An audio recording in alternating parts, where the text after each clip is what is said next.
Hello friends, welcome to crazy GK trick. तो आइए daily current affairs की series को आगे बढ़ाते हैं और आज के इस वीडियो में हम 21 सितंबर 2023 के सभी करंट अफेयर्स को एक एक करके डिस्कस कर लेते हैं। वीडियो में एंड तक बने रहिएगा। वीडियो पसंद आए तो वीडियो को लाइक और शेयर कर दीजिएगा। आज के करंट अफेयर का सबसे पहला क्वेश्चन देखिए, पुराने संसद भवन का नाम क्या रखा गया है? तो आप सभी जानते हैं हाल ही में जो पार्लियामेंट है वो नए संसद भवन में शिफ्ट हुई है। हाल ही में लोकसभा का नया सत्र नए संसद भवन में शुरू हुआ है। अब जो पुराना संसद भवन है उसे संविधान सदन नाम दे दिया गया है। आंसर ए हो जाएगा, क्योंकि मंगलवार से नए संसद भवन में संसद की कार्रवाई को शुरू किया गया है। पुराने भवन को संविधान सदन के नाम से जाना जाएगा क्योंकि संविधान का जो निर्माण है आफ्टर ऑल इसी संसद भवन में हुआ है। अब देखिए, नाम को लेकर लोकसभा के सचिवालय ने हाल ही में अधिसूचना जारी की है जिसमें पुराने संसद भवन को नया नाम दिया गया है और इसे अधिसूचित कर दिया गया है। पुराने संसद भवन की बात करें तो ये नई दिल्ली में स्थित है। एडविन लैंडसियर लुटियस ने इसका निर्माण किया है। साथ ही साथ सर हर्बर्ट बेकर भी इसके वास्तुकार है। याद रखिएगा, वास्तुकार है, निर्माण का मतलब वास्तुकार है, मतलब आर्किटेक्ट है। अब देखिए, निर्माण कब हुआ है तो 1921 से लेकर 1927 के बीच में इसका निर्माण किया गया। 1950 में भारत का संविधान लागू होने के बाद भारतीय संसद ने इस पर अपना अधिकार किया था। पहले ये अंग्रेजों के अंडर में था। नए संसद भवन की बात करें तो इसे सेंट्रल विस्टा प्रोजेक्ट के तहत बनाया गया है। पुरानी संसद भवन के पास ही इसका निर्माण किया गया है नई दिल्ली में। निर्माणकर्ता कंपनी टाटा प्रोजेक्ट लिमिटेड है और आर्किटेक्ट की बात करें तो ये बिमल पटेल है। सभी फैक्ट याद रखिएगा, सारे की सारे इंपॉर्टेंट है। देखिए दोस्तों, अगर आपको मंथली करंट अफेयर्स की डिटेल पीडीएफ लेना है तो आप रूट एप्लीकेशन या क्रेजी जीके ट्रिक एप्लीकेशन से डाउनलोड कर सकते हैं। साथ ही आप वीडियो के कमेंट बॉक्स में भी लिंक दिया हुआ है जहां से क्लिक करके आप ले सकते हैं। इन मंथली करंट अफेयर्स पीडीएफ में देखिए पूरे मंथ के जो सबसे ज्यादा एग्जाम रिलेवेंट क्वेश्चन होते हैं उन क्वेश्चन को यहाँ पर डिटेल के साथ प्रोवाइड किया गया है, जो एग्जाम के लास्ट टाइम रिविजन में आपको बहुत हेल्प करता है। तो एक बार जरूर क्लिक करें। चलिए आगे बढ़ते हैं। नेक्स्ट क्वेश्चन देखिए, भारत की पहली ट्रैफिक लाइट फ्री सिटी कौन सी है? भारत की पहली ट्रैफिक लाइट फ्री सिटी की बात करें तो ये बन गई है राजस्थान की कोटा। पूरे भारत की ऐसी पहली सिटी है और इसके अलावा विश्व की ये दूसरी ऐसी सिटी है जो कि ट्रैफिक लाइट फ्री सिटी है। पहली कौन सी है तो पहली भूटान की राजधानी थिम्पू है। और अब इसके बाद विश्व का दूसरा ऐसा शहर और भारत का पहला ऐसा शहर जो कि ट्रैफिक लाइट फ्री सिटी घोषित किया गया है, राजस्थान का कोटा शहर है। आंसर डी हो जाएगा। अब देखिए friends, traffic light free city बनाने का उद्देश्य बिना रुकावट के और बिना दुर्घटना के यातायात को सुनिश्चित करना, मतलब यातायात को सुगम बनाना है। कोटा जो कि चंबल नदी के तट पर है, राजस्थान का शहर है। ओके, नेक्स्ट क्वेश्चन देखिए, ISSF world cup 2023 Rio de Janeiro में भारत ने कुल कितने पदक जीते हैं? तो ISSF वर्ल्ड कप 2023 जो कि शूटिंग का वर्ल्ड कप है, हाल ही में इसका आयोजन ब्राजील के रियो डी जेनेरियो में करवाया गया है, जिसमें भारत ने देखिए टोटल 2 मेडल अपने नाम किए हैं। और 2 मेडल के साथ संयुक्त रूप से फ्रांस और जर्मनी के साथ भारत मेडल टेली में 5वें स्थान पर है। आयोजन ब्राजील के रियो डी जेनेरियो में किया गया है। तो टोटल कितने मेडल हमने जीते हैं? 2 मेडल जीते हैं और पदक तालिका में हम 5वें स्थान पर है। मेडल कौन कौन लेकर आया?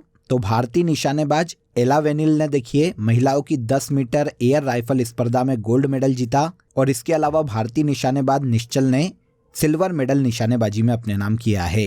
देखिए, रियो डी जेनेरियो में इस शूटिंग वर्ल्ड कप का जो आयोजन है 12 सितंबर से लेकर 19 सितंबर तक किया गया है। वैसे भारत की ओर से 16 खिलाड़ियों ने इस शूटिंग वर्ल्ड कप में पार्टिसिपेट किया, लेकिन हम मेडल केवल 2 जीत पाए हैं, एक गोल्ड मेडल और एक सिल्वर मेडल। इस प्रतियोगिता के बाद आगे चलकर इसी साल नवंबर माह में कतर के दोहा में ISSF shooting world cup final आयोजित किया जाएगा। तो ये वर्ल्ड कप की एक श्रृंखला है जिसका फाइनल कतर के दोहा में आयोजित किया जाएगा। तो ISSF shooting world cup 2023 Rio de Janeiro में भारत ने 2 मेडल अपने नाम किए हैं और मेडल टेली में हम 5वें स्थान पर रहे हैं। हाल ही में डिजिटल इंफ्रास्ट्रक्चर प्रोवाइडर एसोसिएशन का अध्यक्ष किसे नियुक्त किया गया है? देखिए, DIPA के नए अध्यक्ष की बात करें तो ये हाल ही में धनंजय जोशी नियुक्त किए गए हैं। आंसर बी हो जाएगा। डिजिटल इंफ्रास्ट्रक्चर प्रोवाइडर एसोसिएशन ने समिट डिजिटल के प्रबंध निदेशक एवं मुख्य कार्यकारी अधिकारी मतलब CEO धनंजय जोशी को हाल ही में नियुक्त किया है। इनके पहले अखिल गुप्ता इस स्थान पर थे, इनका स्थान धनंजय जोशी ने लिया है। इसके अलावा इस संस्था के उपाध्यक्ष के रूप में संदीप गिरोत्रा को नियुक्त किया गया है। तो अध्यक्ष धनंजय जोशी हो गए और डिजिटल इंफ्रास्ट्रक्चर प्रोवाइडर एसोसिएशन के उपाध्यक्ष संदीप गिरोत्रा हो गए। अब ये एसोसिएशन क्या है, अगर हम इसकी बात करें तो देखिए, DIPA भारत के डिजिटल उद्योग का प्रतिनिधित्व करता है और यह देश के संचार बुनियादी ढांचे के विकास, निर्माण, स्वामित्व और संचालन के लिए कार्य करता है, जिसके अध्यक्ष हाल ही में धनंजय जोशी नियुक्त किए गए हैं। इसके बाद देखिए, 14th विश्व मसाला कांग्रेस किस राज्य में आयोजित की जा रही है? तो 14th विश्व मसाला कांग्रेस का आयोजन महाराष्ट्र के मुंबई में किया जा रहा है। आंसर ए हो जाएगा। यहाँ पर कंफ्यूज मत होइएगा, क्योंकि भारत में मसाले का सबसे बड़ा उत्पादक केरल है, लेकिन 14th विश्व मसाला कांग्रेस 2023 में महाराष्ट्र के मुंबई में आयोजित किया गया है। इसका आयोजन देखिए, भारत के वाणिज्य और उद्योग मंत्रालय की सहायक कंपनी स्पाइसेस बोर्ड इंडिया और अन्य औद्योगिक मंच के संयुक्त प्रयास से किया गया है। उद्देश्य क्या है, अगर हम इसकी बात करें तो भारतीय मसालों के व्यापार के लिए एक अंतर्राष्ट्रीय स्तर पर नए अवसर खोजना, अंतर्राष्ट्रीय मंच प्रदान करना इस सम्मेलन को आयोजित किए जाने का मुख्य उद्देश्य है। सबसे पहली बार इस सम्मेलन का आयोजन 1990 में किया गया था और लास्ट टाइम 2016 में गुजरात में 13th वर्ल्ड स्पाइस कांग्रेस का आयोजन किया गया था। अब विश्व मसाला कांग्रेस की 14th बैठक का आयोजन महाराष्ट्र के मुंबई में किया गया है। ओके, तो देखिए यहाँ तक के सभी क्वेश्चन आपको क्लियर हो गए होंगे।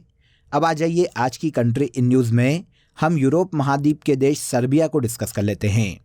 सर्बिया की बात करें तो इसकी कैपिटल बेलग्रेड है। सर्बियन दिनार यहाँ की ऑफिशियल करेंसी है और अलेक्जेंडर वुसिक यहाँ के प्रेसिडेंट के पद पर हैं। इस लैंडलॉक्ड कंट्री की सीमा देखिए काफ़ी देशों से मिलती है, ध्यान से सुनिएगा। Hungary, Romania, Bulgaria, North Macedonia, Croatia, Bosnia, Herzegovina, Montenegro और कोसोवो, ये सभी सर्बिया के पड़ोसी देश है। सर्बिया में वर्तमान में 5 यूनेस्को साइट है, जिसमें स्टुडेनिका मठ, जेडेप राष्ट्रीय उद्यान और माउंट सारा नेशनल पार्क शामिल है। डेन्यूब नदी इसकी सबसे लंबी नदी है और मिडजोर यहाँ की सबसे ऊंची चोटी है। यहाँ पर यह भी याद रखिएगा कि प्रसिद्ध टेनिस खिलाड़ी नोवाक जोकोविच सर्बिया से रिलेट करते हैं, जिन्होंने इस साल 3 टेनिस ग्रैंड स्लैम जीते हैं। यहाँ पर इस फैक्ट को कैंसिल कर दीजिएगा, नीचे का फैक्ट आप याद रखिएगा, इंपॉर्टेंट है। तो ये सर्बिया से रिलेटेड ऐसे इंपॉर्टेंट फैक्ट है फ्रेंड्स, जो कि हमें एग्जाम में देखने को मिल सकते हैं, याद रखिएगा। नोवाक जोकोविच को स्पेशली याद रखिएगा, ये टेनिस खिलाड़ी है कहाँ के? सर्बिया के, जो कि यूरोप का एक देश है। इसके बाद नेक्स्ट क्वेश्चन देखिए, हाल ही में किस राज्य में धातु वेनेडियम की खोज की गई है? तो धातु वेनेडियम हाल ही में देखिए गुजरात के निकट खंबात की खाड़ी से प्राप्त हुआ है। भारतीय भूवैज्ञानिक सर्वेक्षण ने गुजरात में अलंग के पास खंबात की खाड़ी में धातु वेनेडियम की खोज की है। देखिए फ्रेंड्स, इससे पहले वर्ष 2021 में अरुणाचल प्रदेश में इस धातु के भंडार प्राप्त हुए थे। इस धातु या मेटल की बात करें तो ये एक रासायनिक तत्व है जिसका प्रतीक V है। ये एक दुर्लभ तत्व है फ्रेंड्स, जिसकी एक उचित संरचना होती है और अपनी प्रकृति में कठोर, सिल्की ग्रे, मुलायम और लचीली संक्रमण धातु है। वेनेडियम के अयस्क की बात करें तो पेट्रोनाइट, वेंडाइनाइट, रोचकोलाइट और कार्नोटाइट इसके सभी अयस्क हैं। उपयोग किस में किया जाता है? तो लौह और इस्पात उद्योग में ये एक मिश्र धातु तत्व के रूप में उपयोग की जाती है। विश्व में वेनेडियम के सबसे बड़े भंडार चीन में मिले हैं, इसके बाद रूस दूसरे स्थान पर है और तीसरे सबसे बड़े वेनेडियम के भंडार दक्षिण अफ्रीका में देखने को मिलते हैं। भारत में ये 2021 में अरुणाचल प्रदेश में प्राप्त हुआ था और 2023 में गुजरात के निकट खंबात की खाड़ी में इसके भंडारों का पता चला है। अब देखिए, जियोलॉजिकल सर्वे ऑफ इंडिया की बात करें तो आप इसके बारे में जानते ही हैं। इस संस्था की स्थापना 1851 में हुई थी और ये भारत सरकार के खान मंत्रालय के अधीन कार्य करने वाला संगठन है। हेडक्वार्टर कोलकाता में है और जनार्दन प्रसाद वर्तमान में इस संस्था के डायरेक्टर जनरल के पद पर हैं। नुआखाई लोक पर्व का संबंध किस राज्य से है? क्वेश्चन इंपॉर्टेंट है, नोट कर लीजिएगा। पर्व, लोक त्योहार, लोक नृत्य काफ़ी पूछे जाते हैं, तो आपको इसको याद रखना चाहिए। नुआखाई लोक पर्व भारत के ओडिशा राज्य से संबंधित है। अब सुर्खियों में इसलिए भी है फ्रेंड्स क्योंकि हाल ही में भारत की प्रेसिडेंट द्रौपदी मुर्मू ने देश के लोगों को इस लोक पर्व की शुभकामनाएं दी है, जो कि स्पेशली ओडिशा के अलग अलग क्षेत्रों में मनाया जाता है। पर्व किससे रिलेट करता है? तो ये कृषि उत्सव नुआखाई ओडिशा का प्रमुख लोक पर्व है। पश्चिमी ओडिशा के सीमावर्ती क्षेत्र, मुख्यतः ऐसे क्षेत्र जो कि छत्तीसगढ़ से लगे हुए हैं, वहाँ पर ये काफ़ी मात्रा में मनाया जाता है। सामान्यतः धान की कटाई की खुशी के रूप में इस पर्व को मनाया जाता है। 2 वर्ड है देखिए इस पर्व में, नुआ और खाई, जिसमें नुआ का अर्थ होता है नया और खाई का अर्थ होता है खाना। तो नया खाना, क्योंकि ये धान की नई फसल की कटाई पर मनाया जाता है। ओडिशा में इस दिन जो किसान हैं वो अन्न की पूजा करते हैं, क्योंकि नया अन्न आया है, नया अनाज आया है, और विशेष भोजन को तैयार करते हैं। और वहाँ की जो लोक देवी है, जिन्हें समलेश्वरी के नाम से जाना जाता है, उनकी पूजा की जाती है और उन्हें ये अन्न अर्पित किया जाता है। काफ़ी सारे सांस्कृतिक कार्यक्रम जैसे लोकगीत, लोक नृत्य का भी आयोजन इस त्योहार पर ओडिशा में किया जाता है। केंद्रीय नागरिक उड्डयन मंत्री के द्वारा कहाँ पर उड़ान भवन का उद्घाटन किया गया है? तो देखिए ऐसे जो भवन हैं नॉर्मली आपको समझ में आ जाएगा कि नई दिल्ली में ही स्थापित किए जाते हैं। तो ये जो नया उड़ान भवन है, इसका इनॉग्रेशन भी नई दिल्ली में ज्योतिरादित्य सिंधिया के द्वारा किया गया है, जो कि भारत में सिविल एविएशन मिनिस्टर है। देखिए दिल्ली के सफदरगंज हवाई अड्डे की सीमाओं के भीतर एक अत्याधुनिक एकीकृत कार्यालय परिसर उड़ान भवन का उद्घाटन किया गया। वैसे इतना ही याद रखेंगे तो भी आपका काम हो जाएगा, इतना इंटरेस्टिंग फैक्ट है नहीं इससे रिलेट करके। इसका उद्देश्य क्या है अगर हम इसकी बात कर लेते हैं तो सिविल एविएशन मिनिस्ट्री के अंडर में जितनी भी देखिए रेगुलेटरी संस्थाएं हैं उनके मध्य में समन्वय स्थापित करना इस उड़ान भवन का मुख्य उद्देश्य है। कहाँ पर स्थापित किया गया है? तो इसे नई दिल्ली में स्थापित किया गया है। चर्चा में रही श्रेयस योजना कब शुरू की गई थी? तो देखिए श्रेयस योजना की भारत में शुरुआत 2014-15 में की गई थी। जब पहली बार 2014 में बीजेपी की गवर्नमेंट अस्तित्व में आई थी, तब इस योजना का शुभारंभ किया गया था। अब अभी सुर्खियों में इसलिए है क्योंकि हाल ही में इस योजना से संबंधित सेंट्रल गवर्नमेंट ने देखिए आंकड़े जारी किए हैं। इन आंकड़ों के अनुसार भारत में एससी और ओबीसी छात्रों के शिक्षा के लिए 2014 से अभी तक 2300 करोड़ रुपए से अधिक आवंटित किए जा चुके हैं। तो यहाँ पर देखिए शुरुआत पता चलती है 2014-15 में श्रेयस योजना को शुरू किया गया था। तो उच्च शिक्षा प्राप्त युवाओं के प्रशिक्षण एवं कौशल विकास के लिए श्रेयस योजना को सेंट्रल गवर्नमेंट ने लॉन्च किया था। 2014 से लेकर अभी तक सेंट्रल गवर्नमेंट ने 2300 करोड़ रुपए इस योजना के तहत आवंटित कर दिए हैं। साथ ही श्रेयस नेशनल फेलोशिप योजना से अनुसूचित जाति के 21,000 से अधिक छात्रों को उच्च शिक्षा का लाभ मिला है। तो श्रेयस योजना जो कि सेंट्रल गवर्नमेंट की एक महत्वाकांक्षी योजना है, 2014-15 में लॉन्च की गई थी। इसके बाद आज के करंट अफेयर का सबसे लास्ट क्वेश्चन देखिए। सेंट्रल ब्यूरो ऑफ इन्वेस्टिगेशन के नए उप महानिरीक्षक के रूप में किसे नियुक्त किया गया है? तो देखिए केंद्रीय जांच ब्यूरो, जिसे सेंट्रल ब्यूरो ऑफ इन्वेस्टिगेशन के नाम से जाना जाता है, इसके नए डिप्टी इंस्पेक्टर जनरल के रूप में कुलदीप द्विवेदी को नियुक्त किया गया है, जो कि भारत के एक वरिष्ठ आईपीएस अधिकारी हैं।